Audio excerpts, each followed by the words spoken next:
Hoy te voy a hablar de cómo funciona el dinero. Más concretamente de cómo se crea el dinero. Y créeme, es algo que todos deberíamos conocer. Es algo muy, muy importante que la mayoría de la gente desconoce y si lo supiese, no sé qué haría, pero estoy seguro que se escandalizaría un montón. Venga, vamos al podcast. Hola, soy Jesús Sánchez y esto es el capítulo 336 de Quiero ser rico, el podcast de los pequeños ahorradores que soñamos con la libertad financiera. Hace unas semanas en el podcast 332 te hablaba de estafas financieras. Bueno, pues esto de cómo se crea el dinero, cómo funciona el dinero, casi que podía ser una parte de ese podcast.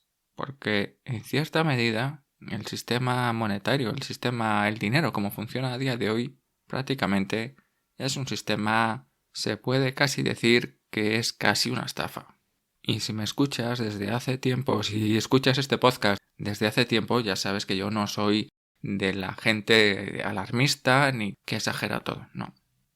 Venga, sin más rodeos vamos con el primer punto que tengo en la escaleta. Lo primero es diferenciar entre lo que es la masa u oferta monetaria y el dinero en efectivo. La masa monetaria o oferta monetaria es el dinero que el Banco Central en cierta medida crea o tiene disponible. Es un concepto un poco teórico, pero sobre este dinero, esta masa monetaria o oferta monetaria, hay una parte de este dinero que es el dinero que existe en efectivo. Lo que podemos usar para pagar en efectivo, lo que son las monedas y los billetes. Vale, pues de toda la masa monetaria solo se ha impreso, solo se ha fabricado el 5%. Sí, solo el 5%. El resto de dinero podemos decir que es dinero virtual. Son lo que se llaman las reservas bancarias y es lo que cuando cobras la nómina aparecen los números ahí en tu cuenta y luego haces transferencias, pues ese dinero como físico nunca lo ves. Vale, pues de todo el dinero que existe, de toda la masa monetaria, solo el 5% está impreso. Bien, todos tenemos claro que el dinero es un bien fungible. Esto quiere decir que una moneda de 1 euro es igual a otra.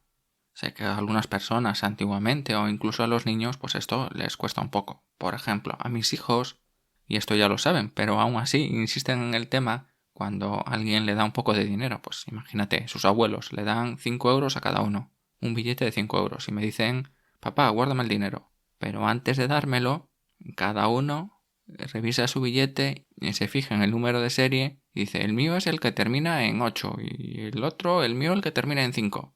Tú sabes que cuando vas a ingresar el dinero, cuando vas a ingresar un billete en el banco, aunque te quedes con el número de serie, cuando vayas a retirarlo no te van a devolver el mismo billete. Vamos, el dinero es eso, un bien fungible.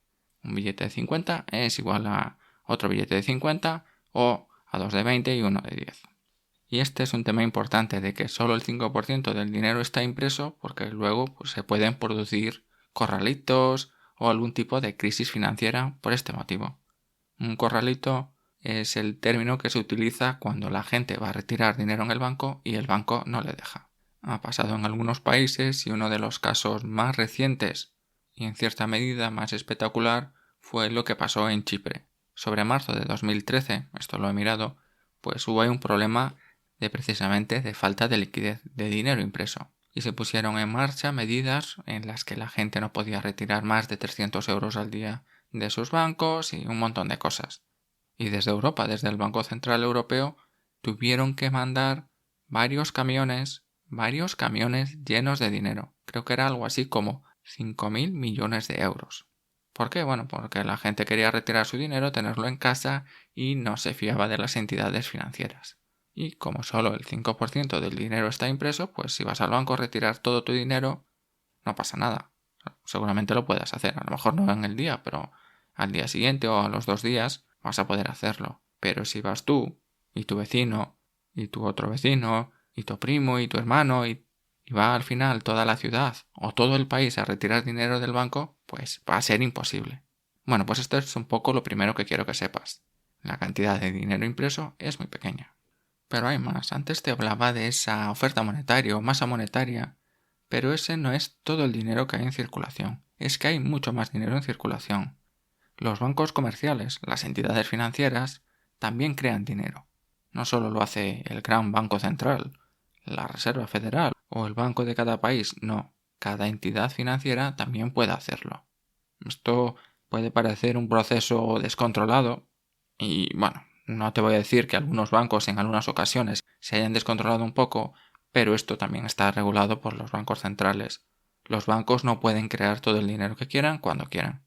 No, tienen unas reglas, tienen unas normas, que son lo que se controla con los ratios de solvencia o ratios de liquidez, que dicen exactamente cuánto dinero puede fabricar el banco.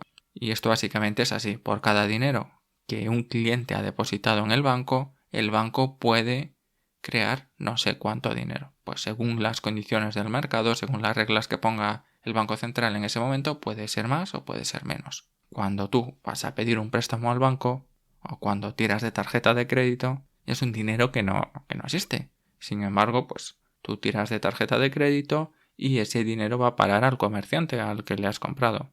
Y tú no lo tenías, pero bueno, pues ese dinero se ha creado. Esto es un poco, pues, cómo funcionan un poco los préstamos, las hipotecas y todas esas cosas. Y en función de cómo esté la situación económica, el banco puede prestar más, o le interesa prestar más, o le interesa prestar menos. Por eso hay épocas, hay años o meses en los que vas al banco a pedir dinero porque necesitas pues lo que necesites y pues las condiciones o son muy malas o incluso ya te dicen directamente que no. En el año 2009-2010 ibas al banco a pedirle una hipoteca y lo más seguro es que de entrada ya te dijeran que no. Sin embargo, hay momentos como en los últimos años que te están llamando constantemente del banco, mandándote correos electrónicos, SMS, notificaciones, enviándote de todo para que contrates algún tipo de préstamo, que te dejan el dinero, que tienen muy buenas condiciones. Básicamente es por eso, por los datos de solvencia del banco. Cuando el banco puede prestar más, pues cuando el banco tiene muy buenos ratios, le presta dinero casi a cualquiera. Sí, siempre mirando por sus intereses y todo eso, vamos, que no va a perder dinero, que no te lo va a dejar gratis. Pero dentro de esas condiciones, pues sí, prestan dinero a quien sea. Y cuando la situación es mala, pasa justo lo contrario. Bueno, pues entonces tenemos que por un lado hay poco dinero o poco dinero en efectivo. Y por otro lado, los bancos pueden crear y destruir el dinero como les dé la gana. Con ciertos controles, con ciertas limitaciones, pero se crea y se destruye dinero. Entonces, si todos vamos al banco, como hemos visto, a retirar nuestro dinero, y esto origina un segundo problema que lo vimos en las últimas semanas, últimos meses en Estados Unidos, en algunas entidades pequeñas, que sus clientes retiran sus dineros, retiran sus depósitos, por poca cantidad que sea. Si muchos clientes empiezan a retirar dinero, el banco deja de ser solvente. Todos esos préstamos que tiene, pues llega un momento que no cumple esos ratios de solvencia y pues se considera que el banco es insolvente y por tanto pues tiene que cerrar. Ante este panorama, ante esta situación, ¿qué podemos hacer nosotros para protegernos? Bueno, tengo algunas claves que seguro te van a hacer por lo menos pensar. La primera es, ten siempre algo de efectivo en casa.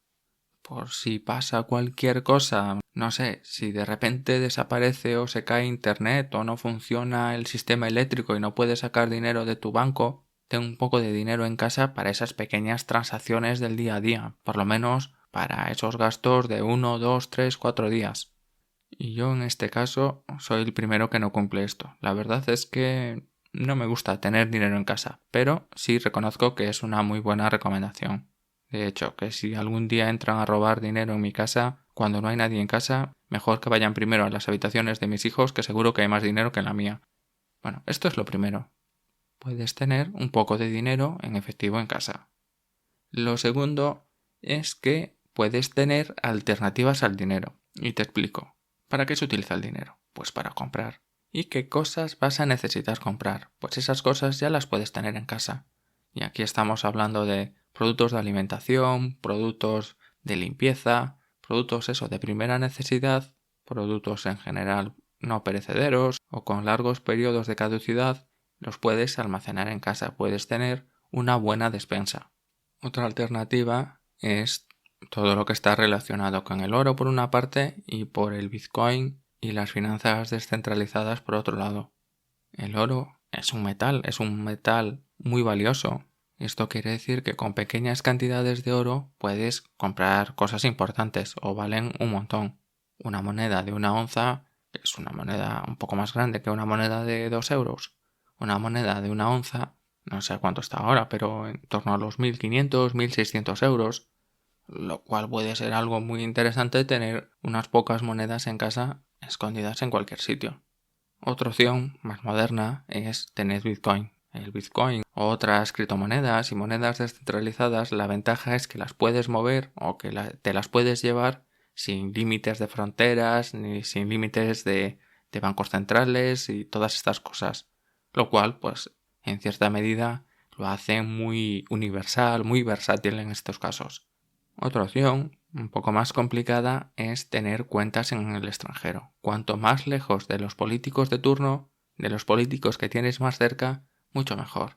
Oye, que nunca se sabe lo que puede pasar, pero si aumentamos un poco la distancia que tiene nuestro dinero hacia estos políticos, y no me estoy refiriendo a nadie en concreto, sino que sobre todo me estoy refiriendo a políticos que puedan venir en el futuro o decisiones que puedan tomar en el futuro, cuanto más distancia esté tu dinero, mejor cuentas en el extranjero, pero otra opción es tener acciones, fondos de inversión, ETFs. No es lo mismo que tener el dinero en el extranjero, pero ese dinero que es tuyo, que está depositado en acciones o en fondos, en gestoras extranjeras, aunque los hayas contratado aquí en España o en el país que sea, hay la posibilidad que tú te puedas ir a otro país y recuperar ese dinero. No te voy a decir que sea un proceso fácil, rápido y sencillo, pero es posible. Y un tema para más nivel, para personas que tal vez tengan más dinero o más posibilidades, tener algún tipo de propiedad en el extranjero. Sé que todo esto, pues algunas cosas se nos vienen un poco lejos. Si eres un pequeño ahorrador, como la mayoría, pues mira, está bien saberlo, pero es que yo tengo pocas posibilidades de hacer todo esto, ¿vale? ¿Qué puedes hacer? Pues simplemente con un poco de educación financiera, con conocer un poco cómo funcionan estas cosas, poder anticiparte un poquito más a tus vecinos, a estar un poco mejor que la media, y si vas ahorrando todos los meses, si vas invirtiendo todos los meses, con estar un poquito mejor que la media, si todo va mal o si todo va muy mal o peor todavía, seguro que vas a tener alguna ventaja y cuando las calles estén ardiendo, cuando estemos en lo peor, pues eso al final tu ventaja se va a notar.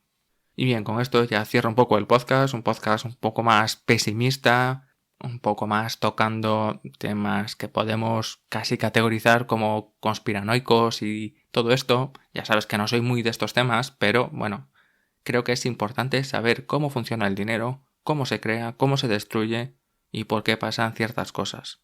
Tal vez conocer todo esto no te sirva de nada, y espero que no te sirva de nada, pero si se dieran las circunstancias, las malas circunstancias, de que las cosas van mal, van muy mal, estoy seguro que conocer esto, saber todo esto, te va a ayudar y te va a dar una ventaja muy muy importante.